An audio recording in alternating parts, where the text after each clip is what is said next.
Hello, everybody. Andy Jacob here with the Entrepreneur Spotlight Series, and this is part of our Author Spotlight program. And we have a great author on the show. She has such a unique book that's out right now called The Spinster I Once Knew. It's a very interesting story that Marie Perrin has. It has to do with a secret diary and someone in her family, and she's been able to take this diary and put together this very true story.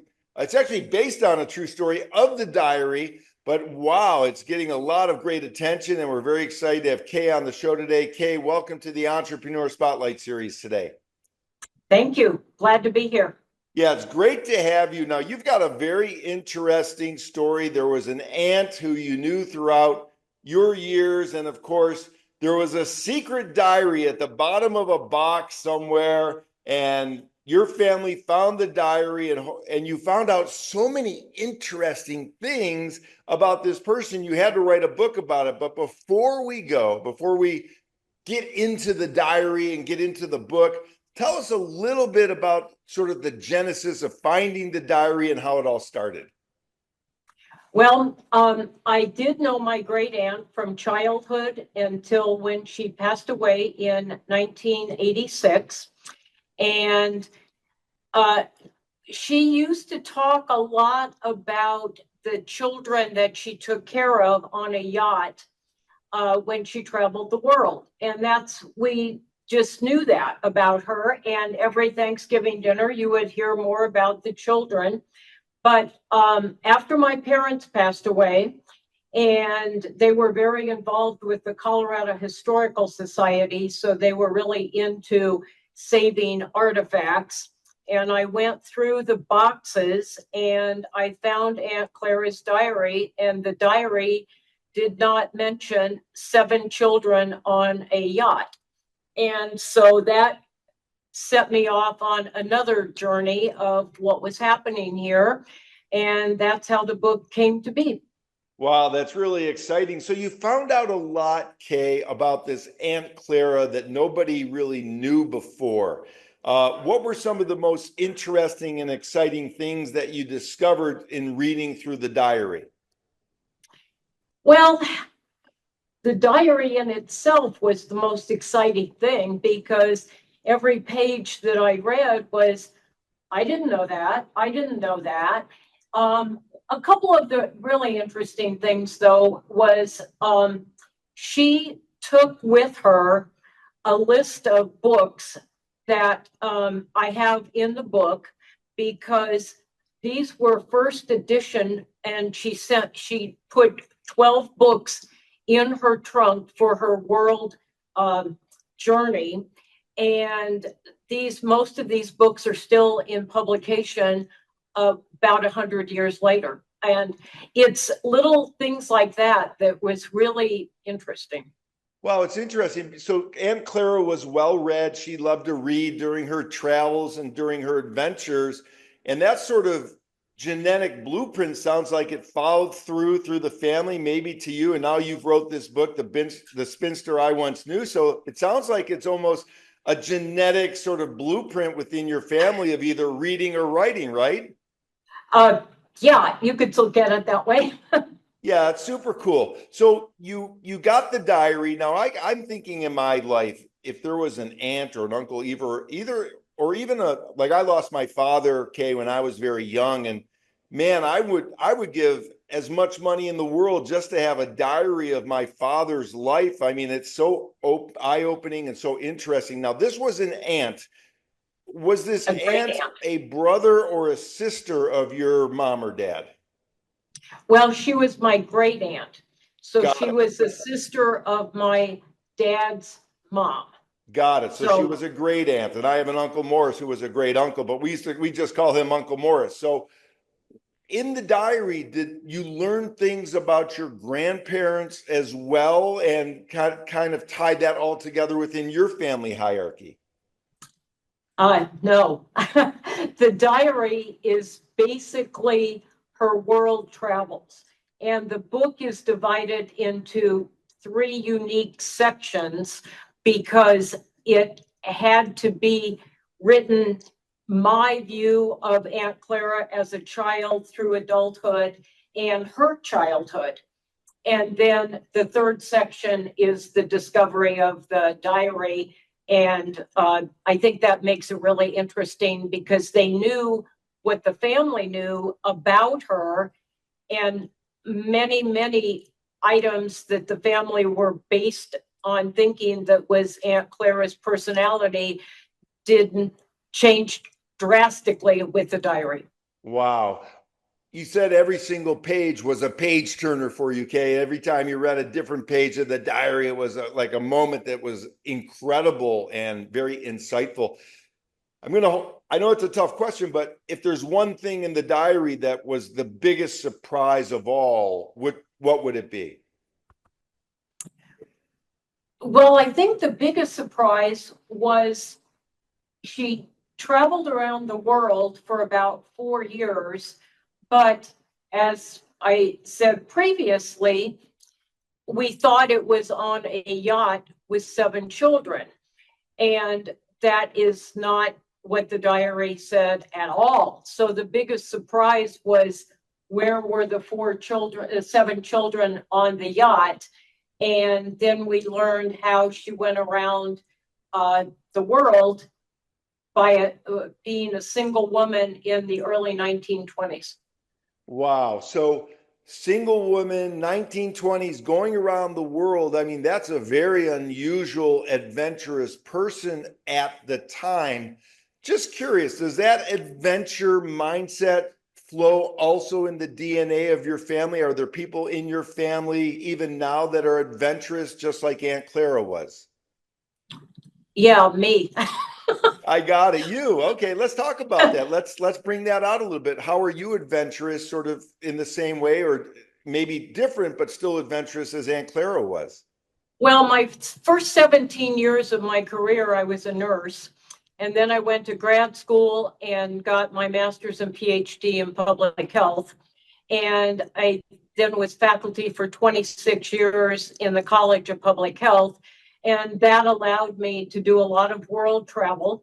And I was selected as a Fulbright scholar, and I taught in India for 7 months and went to China. So my career allowed me to do things that if I had stayed in nursing, I would never have been to so many places around the world.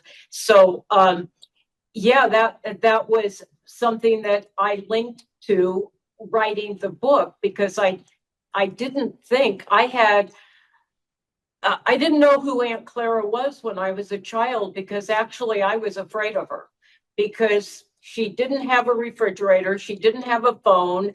She only had one light on all the time in her house. And she was, as a little kid, she was just a mean old lady. And I didn't understand that until I got older. And then, much later, my parents have been deceased for 20 years. So it wasn't until like 15 years ago that I even knew the diary existed. Wow, let's talk about it just for a minute. I want to get to that mean Aunt Clara story, but before I do, you were a Fulbright scholar. Did you enjoy writing back then? Was that something that really was a passion of yours, or did this writing experience happen later in your life? Well, as a faculty member, I wrote 5 textbooks in the College of Public Health over my career. And I did keep a diary while I was in India because it was so exciting and so interesting. So, yes, I've been writing my entire life, and I loved writing textbooks. But when I retired and decided to write this book, I had to learn how to write dialogue, which is very different than downloading your lectures and just typing. So I had an editor who was helping me learn dialogue. Yeah, that's great. So it stayed with you for the rest of your life. And of course, Aunt Clara, she had a very exciting life.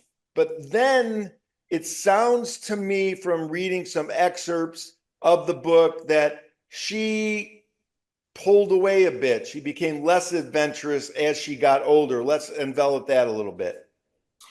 Well, she traveled the world, I would think, kind of in the opposite direction. She lived in Denver. She went to Hawaii and started her travels in Japan.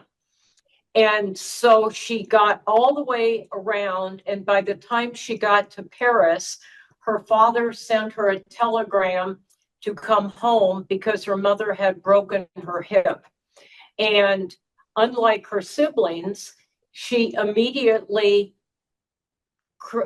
took a ship across the Atlantic Ocean and then took trains to get home as quickly as possible. She took care of her parents for over 20 years. And after that, she was just a total and complete recluse. Yeah, it makes sense. Now, when I think about this, okay, and I think about the hierarchy of a family, and I think about the way in which this book that you have written is going to be around forever.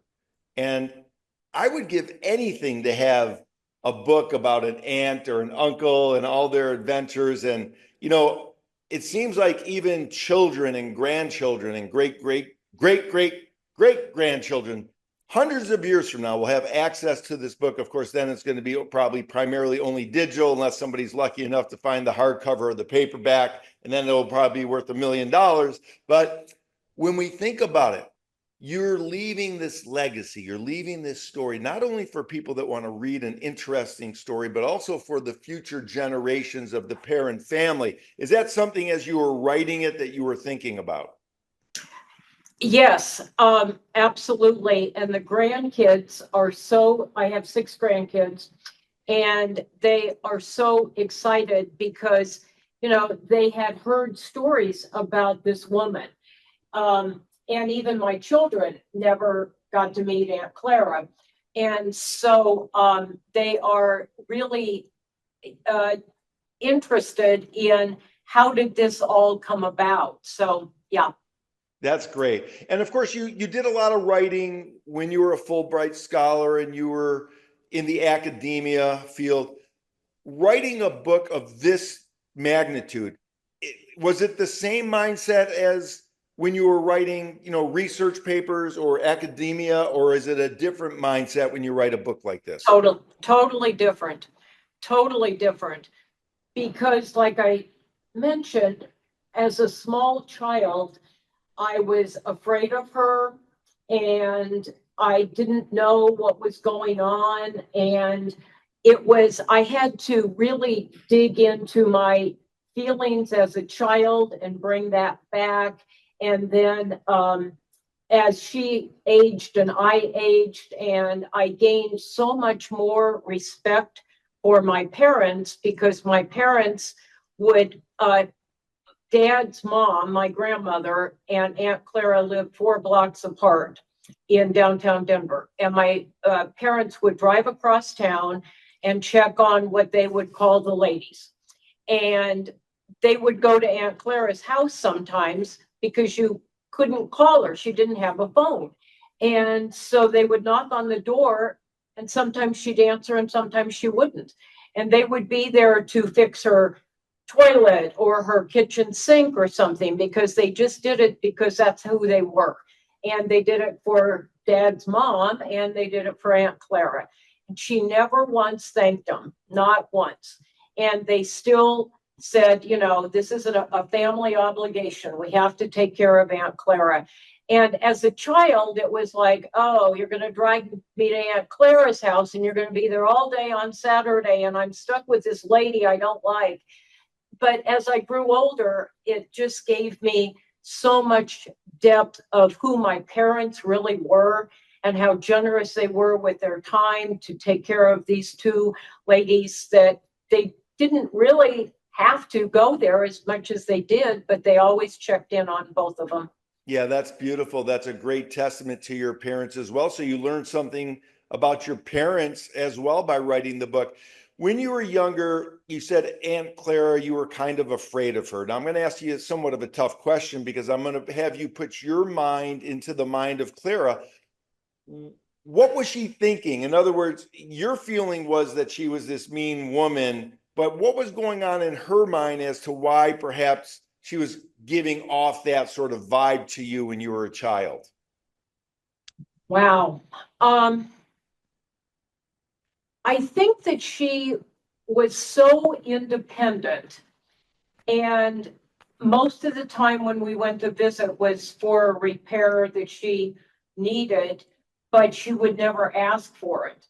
And so I always felt like she just thought that I was an annoyance. She didn't really like kids, and well, she really didn't like anybody. And she didn't have a refrigerator, so she would walk to the grocery store every day and take her tomatoes and save the seeds, because she said, why would you buy seeds? You don't know what the product is going to be. And she would give me those little things to remember, but she really, most of the time, would just go about reading the newspaper and not talk to me. Wow. Interesting. So she was well read as well, and she just did it in her own way. How long does it take? How long did it take once the diary was found to start formulating this idea, Kay, that you wanted to write a book and then actually to publish the book? What was the process time for this book writing Well, endeavor? I always knew as soon as I found the diary and read it, I knew that I would write a book. So that was when I was an associate dean, and associates dean don't have time for lunch, not along writing textbook, writing novels. So I knew when I retired that that was going to be my first priority. The book itself took 20 months to write, and I've only been retired for 3 years. So I got on it very quickly because I was so interested in, let's get this whole thing mapped out. I did a big storyboard and got it mapped out so that it would be accurate. I had my cell phone next to me all the time because I wanted it to be accurate. And for instance, she had a day job and I wanted her to use a stapler. And I had to look up when staplers were invented, which happened to be 1916. And this is 1920. So I thought, good, I can have her use a stapler. Wow, So I that's did great. a That's lot almost of, like producing a movie of the time, because you have to make sure that all of the outfits are correct, all of the utensils in the kitchen are correct, all the office utensils like the stapler are correct and things like that, even whether they had pens or pencils and what type and what they look like. So you really did a great job with that. We have a lot of people watching the show, Kay, that are thinking to themselves, hey, I want to write a book. It could be a nonfiction book. It could be a business about entrepreneurship, about business. Maybe they find a diary of an aunt or an uncle. What kind of advice can you give to the people watching the show about writing a book? Are there a few sort of pointers you could give to point them in the right direction? Like this idea of the storyboard sounds really good. well, first of all, I did this for my dissertation, I did this for my textbooks, and I did this for the novel. Write what you know first. And so part two of the book is the part about my childhood. I wrote that first. Never write or think you're going to write from page 1 to page 400. It doesn't work that way. Write what you know, write what's easy, and then use that as the centerpiece of your storyboard and branch out from there. So the second part of the book is my story. The first part of the book is her childhood in a place that really exists, South Park, Colorado. And that's where her family were ranchers and became extremely wealthy before they moved to Denver. And so I knew that. I had been camping there. I had known the uncle that still owns that property. And so go with what you know and then go to the next level and then go to the next level. And then pretty soon you're in uncharted territory. And for me was the third part of the book, the diary. And that took the longest, but get rid of, well, not get rid of, get comfortable writing with what you know. and then you can branch out and get more and more into the historical facts and looking up everything. But never attempt to write a book from page 1 to the end of the book. Yeah, that's great advice. Get down what you know. I mean, that would probably be an easier part, but get that out of the way and make sure it's tight, make sure it's clean. And then you can start doing the investigative work and start thinking about the storyboard and outside the box thinking of how you want to fill the rest of the book in. I love that. Now, when we think about it, Kay, you mentioned you have some grandkids, and congratulations on that. That's fantastic. And you're obviously, through writing this book, someone that likes to tell a story, a great storyteller. And when we think about these younger kids today, always on their phones, I'm not saying your grandkids are, but majority of the kids, they've got their face in that phone. As a matter of fact, I was out at a coffee shop 2 weeks ago, and there were 6 young teenage boys around a table. They're all on the phone, and I noticed that their heads were forward. And I started thinking to myself, the human being, humans in the next 50 years, we're all going to be walking around with our heads forward because everybody has their head forward and nobody's sitting up straight. Do you think that the younger kids today, because they're so entwined with technology, are losing some of the storytelling ability because they're not talking to each other? They grunted around the table. They didn't have any stories. They weren't looking up. They were all on the phones. You think that's a possibility? That could be a negative possibility of technology. Absolutely. Absolutely. One of the things when I drive my grandkids around, I knew I had to do it on the first day, but they got in the car 4 years ago on the first day, and I said, no phones in Grandma Kay's car. And we put the phones in the glove compartment, and I said, we're going to have conversation. Those kids are now 18 and 16. And just on Mother's Day, I was there, a couple days ago, and one of the 16-year-old came over and he said, you know what I really miss? And I said, what's that? And he said, our conversations in the car. And so they know that they're missing something because nothing was off the chart. They could ask me anything and I could ask them anything.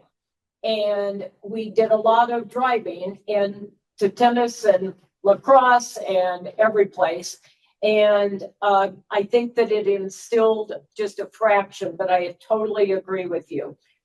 It's really, they don't know how to talk to adults, especially. And they don't even really, as you pointed out, they don't even know how to talk to each other. Yeah, it's sad, but I do love the fact that you've been able to impact, even with one of your grandchildren coming up and saying, Kay, I really miss our talks in the car, and nothing was off limits, and they could learn how to communicate and talk. And I find that that's becoming a lost art right now, even just having a conversation with someone. People, even these young people, they don't know how to look people in the eyes. They don't know even how to give a firm handshake anymore. And that's something that technology, I feel, has made a negative in our society. And I hope that it comes back. And with people like you that love telling a story and have this great story about, your aunt, and with this diary, hopefully people will read it and get motivated and say to themselves, I love this. Maybe I should write a story, or maybe as I get older, I'd like to leave a legacy story for my children or my grandchildren or my great grandchildren. I think that actually coming on a show like this as well, this is going to be in the digital universe forever. So once we've got this in the can and once we put this together, you're going to be and I'm going to be immortal digitally. And that's kind of exciting. So people down the road are going to watch this, and these people are going to watch it that don't even know who you are. It could be 100 years from now, and they're going to see, Kay was part of my lineage. She has this great story. Maybe I can find the book. I'm sure they'll find it digitally and read about what happened in the early 1900s with Aunt Clara. And it's going to be such a difference because then they'll have robots and, they're going to be in virtual worlds, and it's just going to be an insane, crazy world, God willing, if we're still around then. So let's just talk about it a little bit. I want to get back to the entrepreneurs because we do have entrepreneurs watching the show. Again, thank you for your time this morning. Times get tough, even for authors. You hit a stalemate, maybe you get frozen, maybe you get your hands on the keyboard and it just doesn't want to go. You have kind of a brain freeze. For the younger entrepreneurs, Kay, watching the show, let's get back to them. If they're hitting a tough time in their business, or they hit a freeze, or they don't know what to do, or their fingers won't get on that keyboard and they can't code, or they just can't think about the next thing to do in their business, can you give some sage advice that maybe you would give to your grandkids about what to do when times get tough? Well, first of all, if they're writing a book, you have to write every day, every single day. Because if you don't, say you take off Sunday. Okay, so you worked on Saturday, you took off Sunday, Monday was kind of busy, so I can skip that. And then it's Wednesday, and you don't remember what you last wrote on Saturday. And so you have to go back, and that's very time consuming. So even if, and it is very well documented in research that if you need to study something, look at it right before you go to bed, and your brain will keep working on it. So even if you write 2 sentences on Sunday and on Monday you delete one of those 2 sentences, you know exactly where you're starting, and you're not looking on Friday afternoon, Saturday afternoon. Oh yeah. I didn't finish that. Just always be at least engaged. Is if it's a business, one of the things that I did when I was frustrated as being a faculty member, I would go home and run. So my outlet to think, and I never used earbuds. I never used music. That was my meditation. So whatever it takes, just be in silence and let your brain kind of digest the issue that you're dealing with. And don't just say, I'll go for a walk, but I need my music, or I'll go for a drive and I need my audio book. I think that we don't spend enough time in silence. Go walk in a forest, go walk on the beach, go walk in the mountains, but don't take all your electronics with you, because it just kind of clouds your brain, and you're not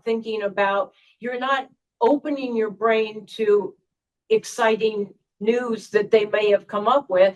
Several times I would go for a run writing this book, and I would come back and go, I got it. I turned the corner. And then you write another 2 or 3 hours that night before you forget it. So do it consistently and give your brain silence. I love it. That's such great advice. I like to devour podcasts. Obviously, it's part of my business. I listen to podcasts all the time. And just this year, I decided, nope, I'm not going to listen to them on my walks. And I started listening and hearing the birds chirping and the owls, cooing, and seeing nature and noticing little rabbits and things like that. And that really is important as an entrepreneur, to have a full understanding of what's happening in the world. You should unplug, obviously, as Kay says, and I think that's great advice. Kay Marie Perrin, the author of The Spinster I Once Knew, Aunt Clara, with the famous, I'm going to call it soon to be famous, Secret Diary. Now that this book is done, I would imagine you're going through a lot of family boxes and trying to find the next secret diary so you can do another round of secret diary books. And I want to thank you so much for coming on the show today. This is fantastic. I love the process that you have, bringing us inside what it took to develop this book. We'll put some links at the bottom on the Amazon store and some of the other stores that you're selling at. And I want to thank you, Kay, so much for coming on the Entrepreneur Spotlight series today. Super. Thank you.